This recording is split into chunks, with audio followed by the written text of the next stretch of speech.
ETF index mutual funds నేర్చుకుని stock మార్కెట్లో రాణించాలనుకుంటున్నారా? వెంటనే ఈ నెంబర్కి కాల్ చేయండి.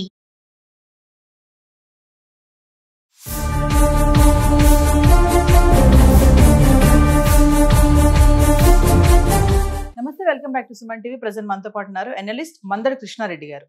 నమస్తే సార్. నమస్తే అమ్మ. సార్, ఎవరైతే జాబ్ చేసే ఎంప్లాయీస్ ఉంటారో కొంతమంది చూడండి, వాళ్ళు పని అనేది ఏంటంటే నా సొంత కంపెనీ అన్నట్టుగా పనిచేస్తారు. చాలా సంవత్సరాలుగా సీనియారిటీతో ఉన్నటువంటి జాబ్ హోల్డర్స్ కూడా ఉన్న కంపెనీస్ ఉన్నాయి.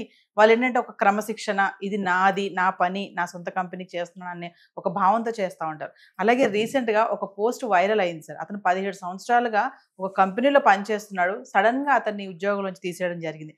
ఎంతో నమ్మకంగా పనిచేస్తున్నాడు, ఎంతో బాధ్యతాయుతంగా ఉన్నాడు. సడన్గా జాబ్ పోవడము, ఇంటికి వచ్చేసాక ఖచ్చితంగా జాబ్ పోయింది అంటే ఖచ్చితంగా సమస్యలు ఉంటాయి, వాళ్ళకి ఏదో ఇంప్లిమెంటేషన్స్ ఉంటాయి, మెయింటెనెన్స్ ఉంటుంది. దాని పట్ల వైఫ్కి చెప్పడము, ఒక పోస్ట్ పెట్టేశాడు.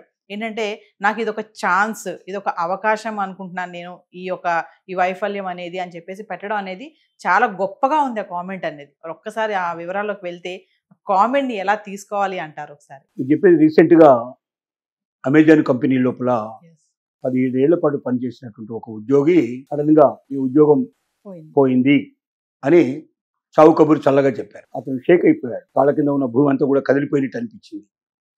17 సంవత్సరాల పాటు అహోరాత్రాలు దానికోసం పనిచేశాడు. తన కుటుంబానికి కూడా సమయం ఇవ్వలేదు, తన పిల్లలకు కూడా సమయం ఇవ్వలేదు. ఎందుకంటే ఇండియన్స్ ముఖ్యంగా చేసే పని ఏమిటో మనకు బాగా తెలుసు. సడన్గా ఫారిన్ కంట్రీస్లో ఉండేవాళ్ళ కన్నా ఇండియన్స్ వెళ్ళేవాళ్ళు ఎక్కువగా పనిచేస్తారు.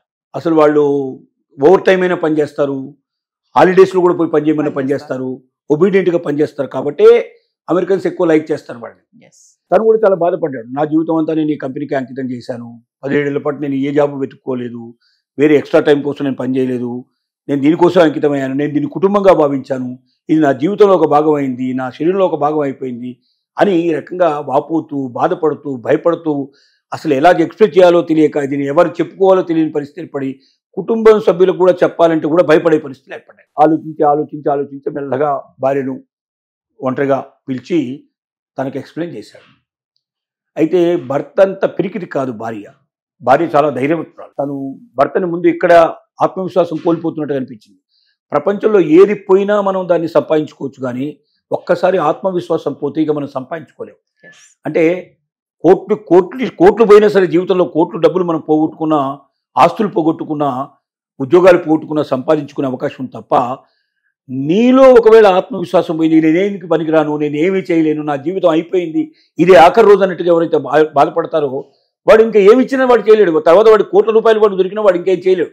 ఇక్కడ అంత అసమర్థత మనలో ఉండకూడదు, అలాంటి స్థితికి మనం రాకూడదు. అందుకే భార్య ఏమంటుందంటే వెంటనే ఆలోచించి తెలివిగా, అసలు మీరు భయపడాల్సిన అవసరం లేదండి, మనకు అవకాశాలు ఉన్నాయి, ఏదో ఒక అవకాశంలో మనం వెళ్దాం, ఎంత చిన్న ఉద్యోగం దొరికినా పర్లేదు, మనం చేసుకుంటూ మళ్ళీ మన కుటుంబాన్ని పోషించుకుందాం, మనం తర్వాత పైకి వద్దాం, ముందు ఇది లేనప్పుడు కూడా మనం బతికాం కదా, ఇది వచ్చిన తర్వాతనే కాదు కదా జీవితం, దీని తర్వాత కూడా జీవితం ఉంది కదా, కాబట్టి ధైర్యం చెప్పి మనం ఇంకేదైనా చేసుకుని బతకొచ్చు, మరి దానికోసం మనం ప్రయత్నం చేద్దాం, ఇది పోయిందని మీరు బాధపడొద్దు, వెదపడొద్దు, మీరు కృంగిపోవద్దు, మీరు ధైర్యంగా నిలబడండి, ఆత్మవిశ్వాసంతో ఉండండి అని వెన్నుదట్టి ప్రోత్సహించింది. ప్రతి భార్య తెలుసుకోవాల్సిన విషయం ఇది, ప్రతి భర్త తెలుసుకోవాల్సిన విషయం ఇది.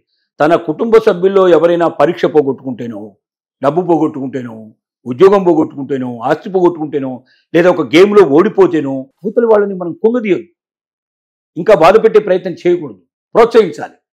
దీని తర్వాత నెక్స్ట్ కాకపోతే నెక్స్ట్ ఇంకా అవకాశం ఉందని చెప్పాలి. తల్లిదండ్రులకు ఉన్న పెద్ద ఏంటంటే, పిల్లలు ఎవరైనా పరీక్షల్లో ఫెయిల్ అయిపోతే వాడిని నానా తిట్లు తిట్టి, బూతులన్నీ తిట్టి, కొట్టి, రకరకాల అవమానపరిచి, ఇంటికి వచ్చిన వాడికల్లా కనపడ్డవాడికల్లా మా వాడు వెదవండి, వాడికి ఎంత కష్టపడ్డానండి, వాడి కోసం ఇచ్చేసానండి, అచ్చేసానండి, చివరికి వాడు ఈ ఎగ్జామ్ పాస్ కాలేకపోయినాడండి, ఈ ఉద్యోగం సంపాదించుకోలేకపోయినాడండి, ఇలాంటి వెదవ ఎలా బతుకుతాడో, వీడు నా కొడుకై పుట్టినందుకు లేదా నా కూతురై పుట్టినందుకు నేను చాలా బాధపడుతున్నాను, అసహించుకుంటాను, ఇట్లా మాట్లాడుతూ ఉంటాను.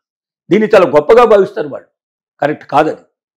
నువ్వు ఒక్కడు ప్రపంచంలో అన్ని విజయాలు ఎవడు సాధించలేడు. అపజయాలనేవి జీవితంలో ఒక భాగం. ఎన్ని అపజయాలు మనిషి ఎదుర్కొంటే అన్ని విజయాలకు అది సోపాన పటం, ఒక రకంగా మెట్లు లాంటివి అవి.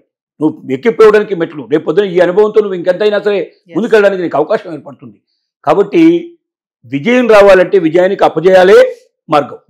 కాబట్టి అపజయాలను ఎప్పుడు కూడా మనం స్పోర్టివ్గా తీసుకోవడం నేర్చుకోవాలి. అలా స్పోర్టివ్గా తీసుకునేటువంటి విధానాన్నే మనకి ఇవాళ అమెజాన్లో ఎవరైతే ఎంప్లాయీ తీసేయబడ్డాడో ఆ ఎంప్లాయీ భార్య అతనికి ఇచ్చిన ధైర్యంతో అతను నిలబడ్డాడు, చాలా ధైర్యంగా నిలబడ్డాడు.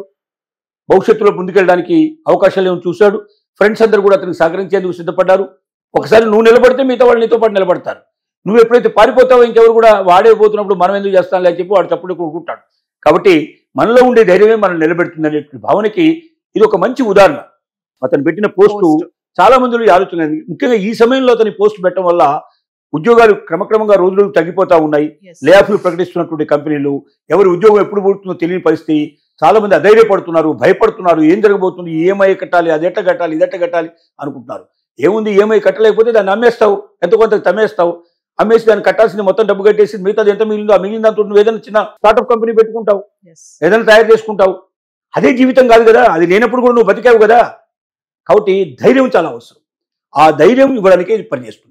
రెండోది ఏంటంటే, మనకు ఏదైనా ఒక ప్రైవేట్ కంపెనీలో పనిచేసినప్పుడు ప్రతి ఒక్కరు జ్ఞాపకం పెట్టుకోవాల్సింది, ఆ ప్రైవేట్ కంపెనీలో నువ్వు ఎన్నేళ్లు పనిచేసినా, నువ్వు ఎంత గొప్ప స్థాయికి చేరుకున్నా, CEO లెవెల్ అంటే ఇట్స్ టాపెస్ట్ పొజిషన్ కదా, CEO లెవెల్కు నువ్వు చేరుకున్నా కూడా నువ్వు ఎంప్లాయీవే అయితే మాత్రం ఏ నిమిషంలో అయినా నీ జాబ్ తొలగించబడుతుంది అన్న నిర్ణయానికి నువ్వు రావాల్సిందే. కారణం ఏంటంటే, యాజమాన్యంతో నీకు ఎప్పుడైతే డిఫరెన్స్ వస్తుందో యాజమాన్యాలు నిష్కర్షగా చెప్పేస్తాయి, మా విధానం ఇది, నీ ఇష్టమైతే పనిచేయి, లేకపోతే వెళ్ళిపోమని చెప్తాయి.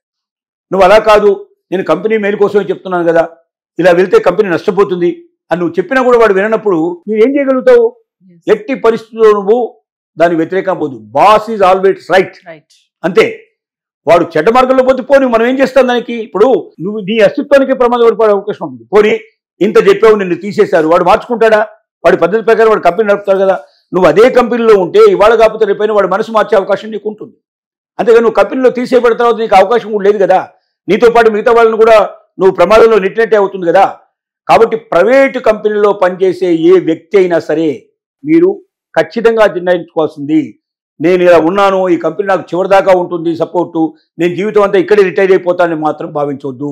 20 ఏళ్ళు చేసినా 30 ఏళ్ళు చేసినా రిటైర్మెంట్కు 3 వారం రోజుల ముందు కూడా నేను తీసేసినా ఆశ్చర్యపడాల్సిన అవసరం. ఎందుకంటే ఎప్పుడైనా కాన్ఫ్లిక్ట్ వచ్చే అవకాశం ఉంది. ఇవాళ ఏ ఒక్క వ్యక్తి ఇంకొక వ్యక్తి అభిప్రాయాలు సరిగ్గా కలవు, 100% కలవు. నువ్వు వాళ్ళ మంచి కోసం చెప్తున్నా కూడా వాడు విన్నప్పుడు మనం ఏం చేస్తాం? వాడికే వదిలేయాలి. బాస్ ఈజ్ ఆల్వేస్ రైట్ అనే పద్ధతిలో వెళితేనేమో నీ జీవితం చివరి దాకా సాఫీగా ఉంటుంది. లేకపోతే మాత్రం నువ్వు ఏ క్షణంలో అయినా నీ ఉద్యోగం పోతుందానికి సిద్ధపడాలి. దానికి సిద్ధపడి నువ్వు పనిచేయాలి. ఈ ఉద్యోగం నాకు శాశ్వతం, అంతే, ఇంత స్థాయిలో ఉన్నాను కదా, మేనేజ్మెంట్ అయినా కూడా ఎదిరించి మాట్లాడతాను అని నువ్వు ఎప్పుడు అనుకుంటావో అప్పుడు నీ ఉద్యోగానికి నువ్వే ఎసరు తెచ్చుకున్నట్టు అవుతుంది. కాబట్టి ఆ పని చేయకండి. మీరు ఇంకోటి, ఒకవేళ ఏదైనా పరిస్థితిలో ఉద్యోగం పోయినా మీరు దేనికి సిద్ధపడాలంటే, ఉద్యోగం పోయినా నేను ధైర్యంగా నిలబడతాను, మళ్ళీ జీవితంలో నేను నిలబెట్టుకొని మళ్ళీ ఒక స్థాయికి వచ్చే ప్రయత్నం నేను చేస్తాను, లేదా ఉన్న స్థాయిలో నేను బతుకుతాను, నాకు ఉన్నది ఉన్నంతలోనే నేను ముడుచుకొని పడుకుంటాను పద్ధతిలో ఉన్న వాళ్ళైనా ఈ పని చేయాలి తప్ప ఎట్టి పరిస్థితుల లోపల ప్రైవేట్ ఉద్యోగాల లోపల యాజమాన్యానికి ఎదురుగా వెళ్ళి కాంఫ్లిక్ట్ తెచ్చుకునే పద్ధతి కానీ యాజమాన్యాన్ని ఎదిరించేటువంటి ప్రయత్నం మాత్రం ఎప్పుడు చేయకూడదు అనేది మనకు అనిపిస్తున్నది కదా. ఏదేమైనా సరే ఈ టైంలో అతను పెట్టినటువంటి పోస్ట్ మంచి బూస్టప్ అనుకోవాలి. లక్షల మందికి తర్వాత కుటుంబాలకి ముఖ్యంగా. ఇప్పుడు వాళ్ళని నమ్ముకుని ఎన్నో కుటుంబాలు ఉన్నాయి కదా, ఉద్యోగస్తులు లక్షల్లో ఉన్నారు, వాళ్ళని నమ్ముకున్న వాళ్ళు ఇక కోర్టుకు వెళ్ళిపోతారు. వాళ్ళందరికీ ఇప్పుడు ఇది ఒక రకమైనటువంటి బూస్టప్ లాంటిదే. ప్రతి ఒక్కరు కూడా ధైర్యంగా ఉండడానికి, భవిష్యత్తు ఏమవుతుందని చెప్పి భయపడాల్సిన అవసరం లేదు. ఖచ్చితంగా మనిషి తలుచుకుంటే ఎంత చిన్న పని అని దొరుకుతుంది. పని దొరకదు. ఇవాళ రేపు ఎవడన్నా నాకు పని దొరకట్లేదు, నాకు ఎంప్లాయ్మెంట్ దొరకట్లేదు అంటే అర్థం ఏంటంటే సోమరిపోతులకే దొరకదు. అంటే ఏంటి, నేను వైట్ కాలర్ జాబ్ కావాలి, నేను ఏసీలో పనిచేయాలి, నేను కార్లలో తిరగాలి, ఎట్లాంటి దొరకపోవచ్చు. ముందు ఏదో ఒకటి దొరుకుతుంది, ఏది దొరికితే దాంట్లో వెళ్ళిపో. ఇవాళ ఒక లేబర్ ఒక రోజు మొత్తం పనిచేస్తే, పొద్దున్న 8 గంటలు పనిచేస్తే 1000 రూపాయలు తక్కువ కాకుండా సంపాదిస్తున్నాడు. మినిమం 1000 రూపీస్ వస్తుంది. 4 ఇళ్లలో పనిచేసుకునేటువంటి పని మనిషికి సుమారుగా, వంట మనిషికి అయితే 20,000, 30,000, 40,000 రూపాయలు, 50,000 కూడా సంపాదిస్తున్న వాళ్ళు ఉన్నారు. అంటే అంత చిన్న చదువు సంధ్యలు లేనటువంటి వాళ్ళు కూడా చాలా గొప్పగా జీవించగలుగుతున్నారు. మరి నువ్వెందుకు జీవించలేవు? అందువల్ల నీ దగ్గర ఏదో ఉంది, నేను ఇంత చదువుకొని ఇంత తక్కువ పని చేస్తానా, నేను ఇలా చేస్తానా అంటే నీకు నువ్వే ఒక బాధ్యత నిర్ణయించుకుంటావు. అందులోంచి బయటికి రా. కష్టే పని. ఎవడు కష్టపడుతాడో, కష్టపడడానికి సిద్ధపడతాడో వాడికి జీవితం ఉంది, ప్రపంచం ఉంది, భవిష్యత్తు ఉంది. ఎవడు కష్టపడడానికి సిద్ధపడడో, అదృష్టాన్ని మాత్రం నమ్ముకుంటాడు, ఆ అదృష్టం వరిస్తే గొప్పవాడవుతాడు. ఆ అదృష్టం పోగానే మళ్ళీ వెలవైపు రోడ్డు మీద పడతాడు. కాబట్టి అలాంటి జీవితం కావాలా, ఎప్పటికీ ఒక నిర్మలంగా, ఎప్పుడు ఒక స్థిరంగా బతికేటువంటి బతుకు కావాలా, ప్రతి ఒక్క వ్యక్తి నిర్ణయించుకోవాల్సిన అవసరం ఉంది.